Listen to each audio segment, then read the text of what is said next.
Welcome to More Business, More Life TV. And this show, what we're focused as we go live every week, every Tuesday, is on our prosperity. What can we do right now in 2020?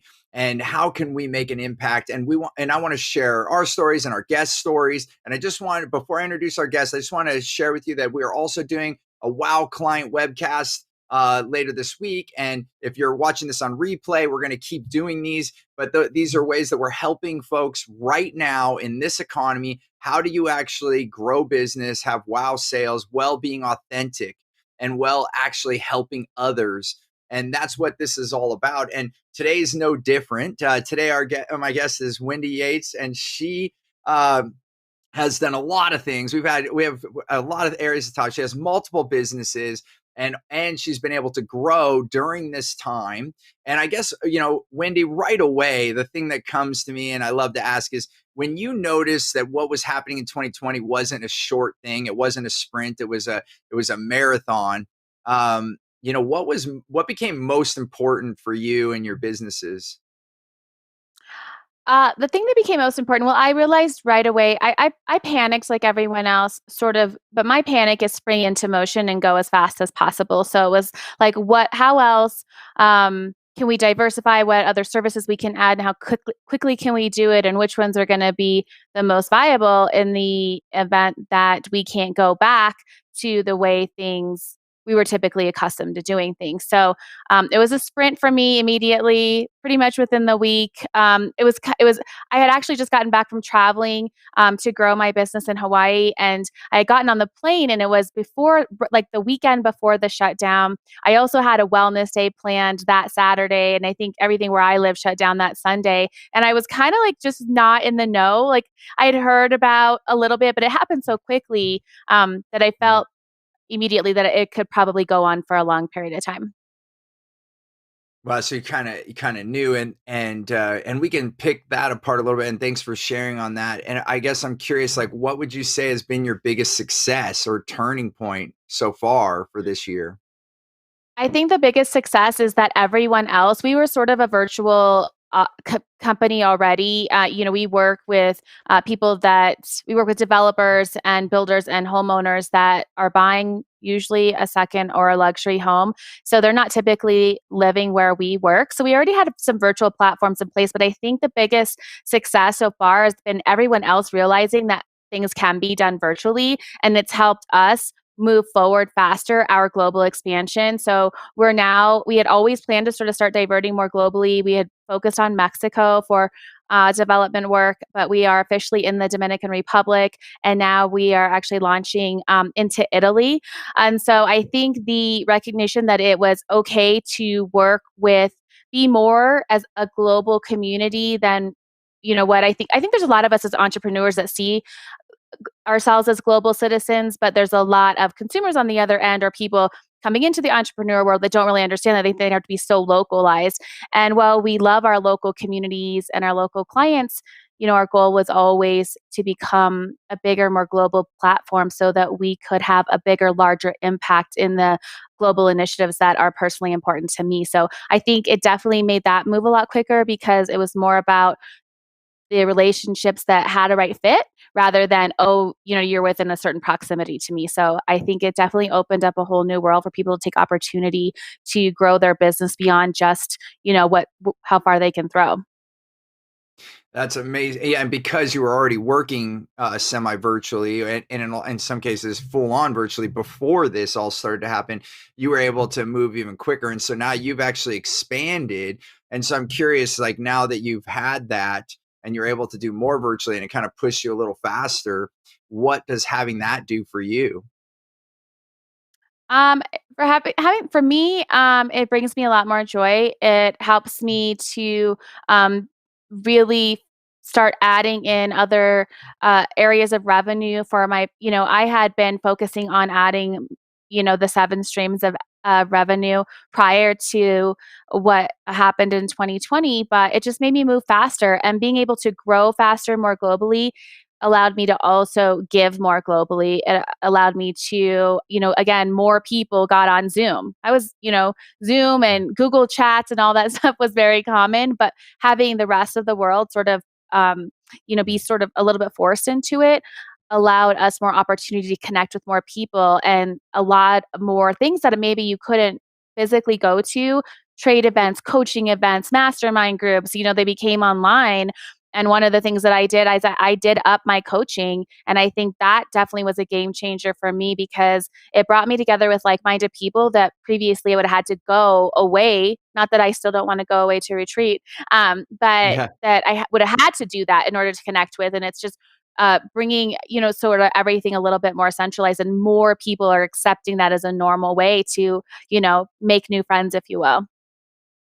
Yeah, so beautifully said. It definitely has brought more people together. And we've even, as we brought our events, one thing I did early in this is right away in March, we decided that we were not going to stop any of our events. We were just going to switch them to virtual, which took some work, but it's been so rewarding because we were able to help people and then more people enrolled.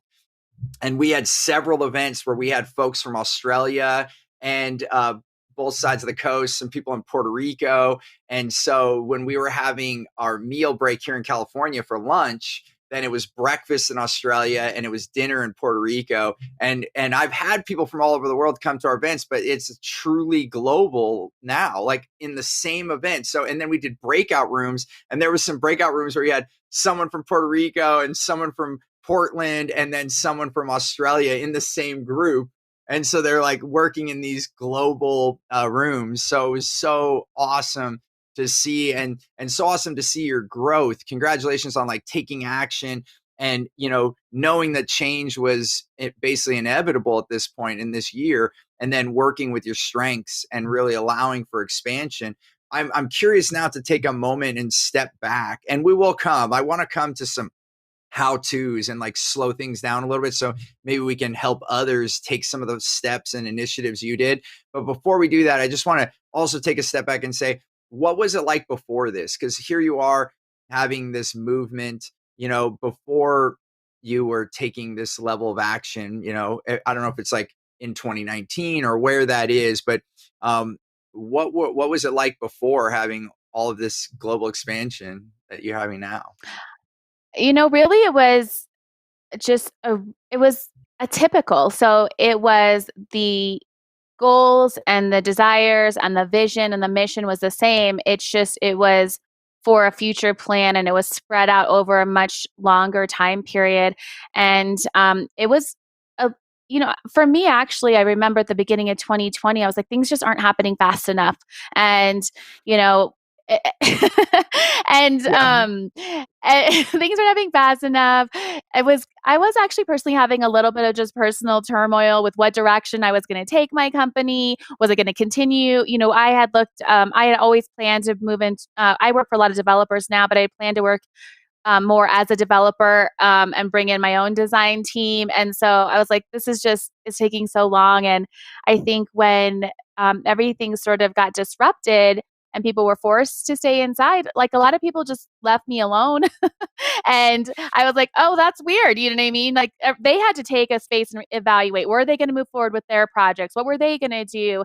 And, I had launched Wealth at Human that year before. And that was just kind of like, it was like a struggle. That startup just was a struggle already. And so I was actually just kind of like, okay, should I focus on fewer, smaller retreats, And so then it was completely different. I feel like I was in this definitely slower pace. And then I was like, okay, well, now's the time to just do all the things, which is typically how I think anyways, but it forced me to be because I felt like I did have more time because other people were sort of evaluating what they were going to do and other companies that I worked with. And it was harder to get a hold of people because there were layoffs in the supply chain for us and things like that. And so I think it was I was actually maybe a little bit of the opposite of what some people felt prior to March. I was a little bit like I couldn't get focused, And for me, and I'm not saying this has been a great thing or this year's been like full of good things, but I do think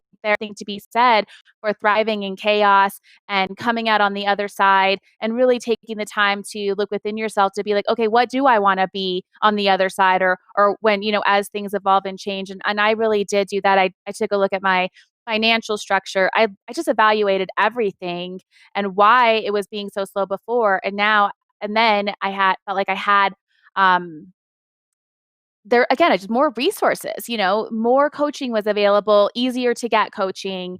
People that I thought I would have to coach with in person, I could coach with, like this or, in conversation. And it just became a really fast forward to what I actually needed. I know that's not what It's everyone needed, but I needed it. Yeah, well, and I think that it's something I'm so glad that you brought this up because it did give time. I definitely felt the same things. It was like, okay, what are we going to do? How are we going to do it? And I felt the same thing. Things that we were planning for a year from now, 2 years from now, they all happened in the last 6 months. So it did Amazing. collapse time frames. And you're exactly right. Where things let up, it opened up time. And even just traveling, I was noticing like, how do I have so much extra time? But you know how many more flights I would have gotten on in 2020? And then even when I was traveling with my family, it's still downtime, going to the airports, all these things, So um, time opened up. And even though I felt like I was working more, I still was having time with my kids. And I was like, how is this possible? And then had to realize to myself, time movement. It just like other chunks Yeah. of things would have been taken up. And that's what I'm hearing from you. And this is, coming to a positive. I think, I'm with you like any time. And even when in the Chinese language, crisis is two characters, and it really looks at the situation of what's happening, but it also looks at the opportunity. That's the second character Mhm. in it, and that is what you did. And not only that, it afforded you the time to really think. And so this is just something where I think it's a great reframe for everyone else. Like, where are you getting time? Where are you allowing yourself to slow down? And previous to now, I would purposely do that, make sure that I go to a retreat here or there, like you're talking about. And, I'd have to force myself. And sometimes I would have to drag myself away because I'm passionate about my work as well. And so it's easy to get into that work. And then when we have like a forced one, it's like, okay, everyone's going to stay home, like forced retreat, in a way. We didn't think of it that Yeah. way. Right. But you took action with that. And I'm curious, so just so we have a little bit of context, I know we've mentioned a little bit of your development and you have your design company. It's Can you just share a little bit of the context of your business so people know? And what's most important, what I like to highlight is your core values, because I know we have some alignment there. So if you could just share briefly your business and then the values behind it, that'd be great. Yeah, absolutely. Yeah, absolutely. So, my intention is to build companies rooted in culture and value and set an example to show that you can do good, be well, and have a platform of wealth and a voice for others all at the same time. You don't have to choose that your life and your work are equally important. And if you're doing something that you love and you're following a purpose and you're doing it in a joyful way, that you can design the life that you want. And so that's my core values of our company culture. In fact, the reason we went virtual um, before 2020 was to allow our team members to live the lifestyle that I lived. So they could live and thrive where they want, and the talent wouldn't be based on where you had to be. And so I think when you're able to really focus in on your purpose, start at the end, what do you want your life to have meant, and then work your way backwards. It's really or forward, it's really easy to say, this Yeah. is what I want to exist and be. And if you start here and say, this is what do you want somebody to say about you? If you have kids, like I think that's the most empowering thing. What do you want your kids to read in your eulogy, right? And so if you start there, that becomes so much more important than everything. And to get there, I use skills that I had. Design came naturally to me. I did not graduate from, Parsons School of Design or anything in that way. I dropped out of college, but I had to hustle. I had to move into action because I was broke, and working for someone else just did not fit my values. And so I had to just move forward with the skill set that I felt came naturally to me. I had to bootstrap my business, and so I chose design because I had, at an early age, sort of felt that creativity as sort of a natural thing Yeah. to me. I really wanted to do fashion design, but you definitely had to. know how to sew, which I actually did not have that skill. I still don't. And so I just moved forward with it. But as I got into it, I was working with, amazing developers and amazing people. And I just sort of evolved. Like it evolved from me to be like, okay, and I also want to do this. And I also want to do this. Oh, but I also want to go volunteer and, you know what I mean, in these countries and do great things or even volunteer locally. And, but I can't do that until I make this amount of money. And so for me became really, really staying focused on my purpose and realizing that then anything else, any emotion that could be tied that could change that, really became irrelevant because it all matters. Like, what did you want your life to mean? And for me, I didn't want my life to mean exchanging dollars for time. And so I don't want to employ people that feel that way either. I want to offer them the same opportunity, and I want to show that. We can reinvent what we think is possible, and you can be more than one thing, and you can do it at the same time. And it just takes knowing your purpose and finding your joy and knowing what that purpose is. I think those two things aligned really just set you up to get the life you design. I mean, you don't get what you deserve, you get what you design. So I think that is really the core value that we try to drive everything within our company into the lifestyle that we create for other people, experiences, and communities alike. So beautiful, Wendy. And that's the reason, like right away when we met, I was like, oh, you have to come on the show because that's what more business and more life is all about, Yeah. and it's by design. I often say design your life and then build your business or career around that. It's so often the Yeah. opposite, right?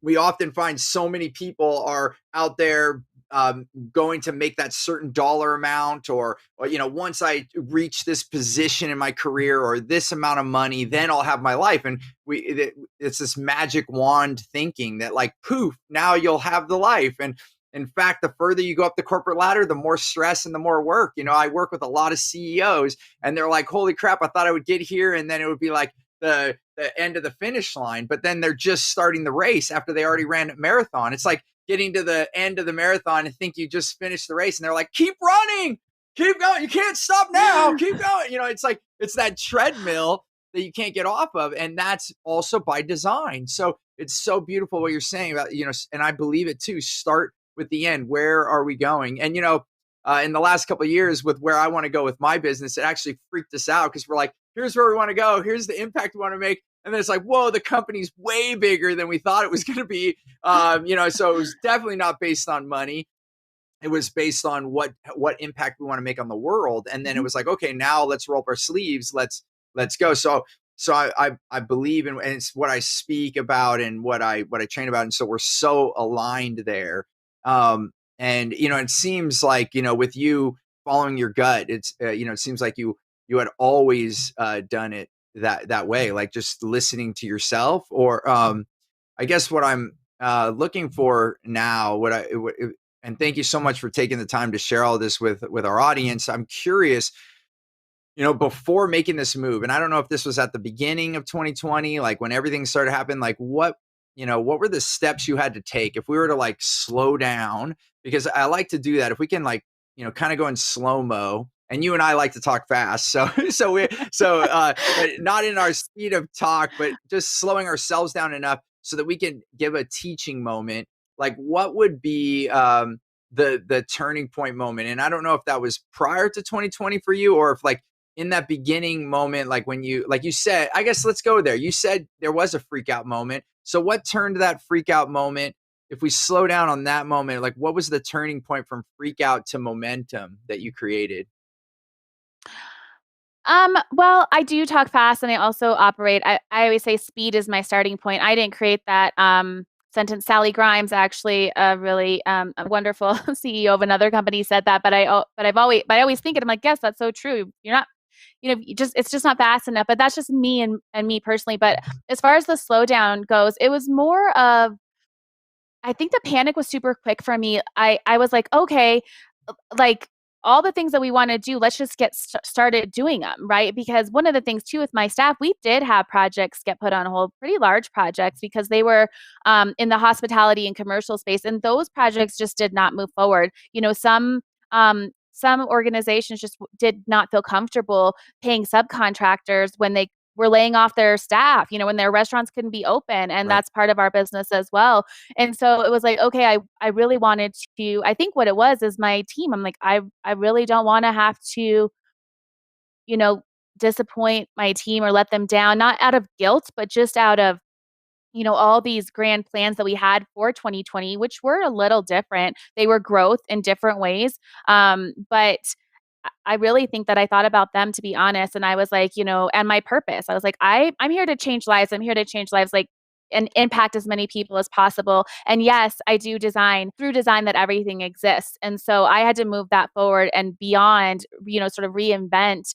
That was always my goal, to reinvent the thinking. And so I think it was just a really quick, like, okay, and I personally just operate. So I would say for people that maybe don't have that initial instinct to just get started and get into motion, I would say to really spend time thinking about what it is. The first step, really, I think, and being able to take a step back, if you're not one of those people that just can jump into action and jump into the fire and has to have everything planned out, which is a lot of people, is to really decide what it is you want and what price you're willing to pay. And then it just becomes irrelevant. I think Zig Ziglar said that, what price do you want to pay, or what do you want, what price are you willing to pay, and then get to work. Not most people don't have that mentality, or a split amount. I actually don't know the percentage. Maybe there's a lot of people that have that mentality, but that's what I think. So I think Yeah. it's really taking a step back and saying all the things you want to do. If you got hit by a bus tomorrow or you got COVID tomorrow, it really becomes irrelevant anything else. So just stay focused on what it is you want. But if you don't know what it is you want, take a step back and um, really outline it, and then think about who's around you, who's surrounding you, and who's going to take that journey with you. And, honestly, for me, it was, I wanted to keep things moving in motion. So that those changes and those ads, I'm like, okay, we got to start offering e-design. Not something we did before, wasn't really on our goals, but it was something people were on the internet, and so it was like, and this person can contribute this and this person can contribute that. So, sort of evolving the roles within the company for a short period of time to keep people employed was really important to me. And I think that That's made a little switch in my brain. absolutely, I can hear that. And you know what's going on in my mind, just to take what you're saying and slow it down one more level. It is what you just said is like, I think and I was very similar to you. I think you and I had our why, like our core values were already set coming into 2020. And that's what I feel like. The way that I'm running my business and the way that you're running your businesses are completely different than 2020. Yeah, or 2019. Like they've changed so much. However, what they're riding on, like the core values, they're still the same. In fact, that drove the change, and that's the same thing Yes. that I've been doing. So I think when you take that pause, so you have the freak out, right? It's Mhm. like like my mentors, Carl Buchheit, who taught me a lot. He said it's like OMG, WTF, and then it's what would I like, right? And that's like the Yeah, steps to go. perfect. So you have the Yeah. OMG, like, oh, right, and then you have this WTF moment, and then it's like, okay, what would I like? And then if you know the course you're on, you know your why, like you just illustrated, then it's easy to say, well, that's where we were going, and that whole bridge just blew up. So I guess there's a road over there, but we're not going to stop going the way we're going to go. It's like there's many ways to get where we want to go, and as long as we know where we want to go. So for you and I, like our roads have changed, but our destination is still the same. And so and Yes. then what I also heard you say was that if you don't know your destination and you have been in the mire of it, you've just been maybe working a job, or maybe you even built a company and then you have a lackluster, you forgot why you started the company or whatever, and now you're in this lull, or contracts have gone away, job, maybe you were laid off. Maybe this is a blessing, and right now you might not think of it, but that's why another one of my taglines is choose gratitude, create freedom. If we find the gratitude in the moment. And so coming to the 2 points that I'm trying to illustrate right here based off what Wendy just said, and then what I also believe in is, one, if this pause is a time to find your why, or two, it's redefining your why. It's just like taking the why and redirecting where you're going. And I think that's what you did, right? So you Yeah. does that And I make I sense? think Yeah. Yeah, totally. And I think it's important to say too that it's not like I had it all figured out that I was like, okay, now I know what I'm doing or whatever. I definitely, as I was like, oh, is this like, should we be wasting time on this? And, let's just go, like, let's just take a pause back and, wait or whatever. I mean, there was definitely those thoughts that crossed my head. I mean, they were for like split seconds, because, all of us have doubt and all of us have a little bit of that imposter syndrome of like, can we actually pull this off and accomplish this, especially when you start to dream and reach bigger than you had before. I thought what I wanted to accomplish was already huge. And then as I started going through and realizing, oh, you know, you stay focused on your purpose. And yes, you can have negative thoughts and negative emotions and, limiting beliefs and all of that. The key is to surround yourself with other people that will champion you, and align yourself with people doing things better than you, doing things that you want to do and or that have the same mission and vision that you do. And then it all is a game changer. So it doesn't, again, still mean that you still aren't going to have those doubts and you're going to have the perfect path lined out. And I just want to share that because I think a lot of people say to me, "Oh, you must have it all figured out and I can't do what you do and I can't leave this because I'm too afraid." I'm like, what's your purpose? Is your purpose bigger than your fear? Because I'm here. I'm here to help you, and Yeah. I'm not a coach by any means, but I always want to encourage everyone that I come across to realize that we're all human beings and you can have these steps and these plans, but it doesn't mean they're going to go perfect. Just like you said, the road might change. You might have to take a hot air balloon over there, but Right. and your direction might change. The wind might come and say, "Nope, you go here instead." And again, if your purpose is still your purpose, and it sounds so cheesy to say that because I say it a lot, but my new saying is it's not cheesy, it works. So like Right. in my, so Yeah. because people say, "Oh, that's so cheesy." I'm like, well, yeah, to you, but Yeah. if it works, does it matter?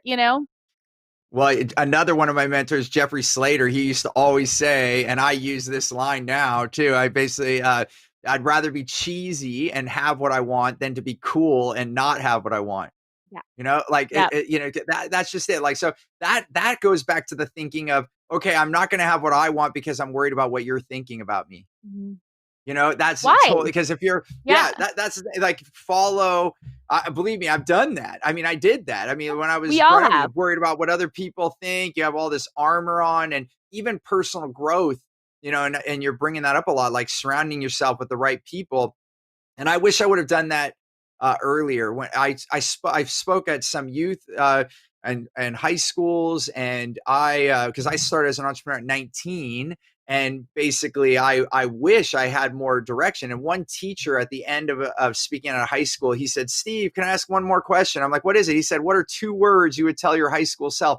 And I said, "Get mentors." And it came out of my mouth so fast. I was like, "Oh my gosh, did I just say that?" It was like, "Get mentors." And I was like, Yeah. "But that's it. Get mentors." It's Yeah. I wish all of my 20s I lost over $4 million. So, and I felt like a loser at 31. I was like, I'm a loser. I'm not a good business guy. Like, this is horrible.